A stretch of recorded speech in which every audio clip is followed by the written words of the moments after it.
বাড়িতে ফিরে যাব না। হয় আমাদের অধিকার পূরণ হবে, না হয় আমরা জীবন দেব।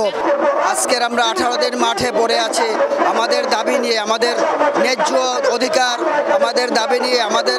আমাদেরকে গত 28শে জানুয়ারি আমাদেরকে সরকার ওয়াদা দিয়েছে যে আমাদের দাবি মেনে নিয়েছে, জাতীয়করণ করা হবে পর্যায়ক্রমে।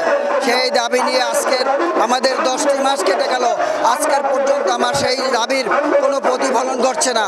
আমরা সেই দাবির কোনো কিছু দেখছি না, বিদায় আমরা আবার পুনরায় মাঠে নেমেছি আমার এই দাবি পূরণ করার লক্ষ্যে।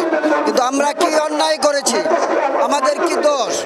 আমরা আমাদের বেঁচে থাকার অধিকার নিয়ে আমরা রাস্তায় এনেছি।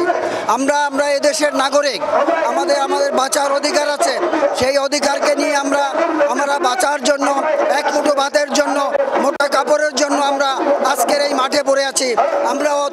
আমরা বাড়ি গাড়ি করার জন্য না, আমরা বিলাসিতা করার জন্য না, আমরা শুধু বেঁচে থাকার জন্য, আমার স্ত্রীর অধিকারকে দেওয়ার জন্য, আমার ছেলের অধিকারকে দেওয়ার জন্য আমি আজকে রাজপথে আমরা পড়ছি।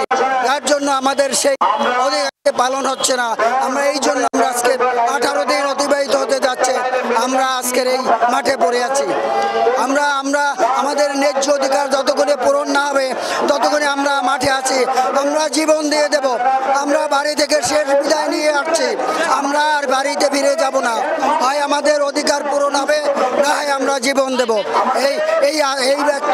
আমরা এই নিয়ে আমরা আজকের মাঠে আছি। আমরা আর বাড়িতে আর ফিরে যেতে চাই না। আমাদের এই আশা নিয়ে আমরা মাঠে পড়ে আছি।